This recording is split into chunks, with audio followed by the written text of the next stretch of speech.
Dans un petit village africain, vivait un maraîcher nommé Abou. Abou était heureux, mais il avait une énigme qu'il n'arrivait pas à résoudre: qui volait ses tomates chaque jour? Un matin, alors qu'il se rendait à son potager, il aperçut quelque chose d'étrange. Un singe, au pelage flamboyant, était caché derrière les plants de tomates. Il regardait Abou avec des yeux malicieux. Abou se cacha derrière un arbre, curieux de voir ce que le singe allait faire.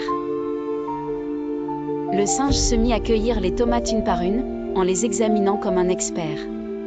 Ensuite, il les lança les unes après les autres dans un panier tressé, comme s'il préparait un festin. Incapable de contenir son rire, Abou sortit de sa cachette. Le singe, surpris, laissa tomber une tomate. Mais au lieu de se sauver, il fit un geste surprenant: il offrit une tomate à Abou, en bougeant ses sourcils comme pour dire « partageons ». Abou éclata de rire. Il prit la tomate offerte et s'assit à côté du singe. Ils commencèrent à partager les tomates, chacun prenant soin de choisir les plus mûres. De temps en temps, le singe imitait les gestes d'Abou, tentant de reproduire sa façon de secouer les tomates avant de les manger. Au fil des jours, la complicité entre Abou et le singe grandit. Les villageois, intrigués par leur amitié, vinrent souvent les voir en pensant qu'ils avaient devant eux le spectacle le plus amusant du village. Certains offrirent de l'argent à Abou pour voir le duo ingénieux en action.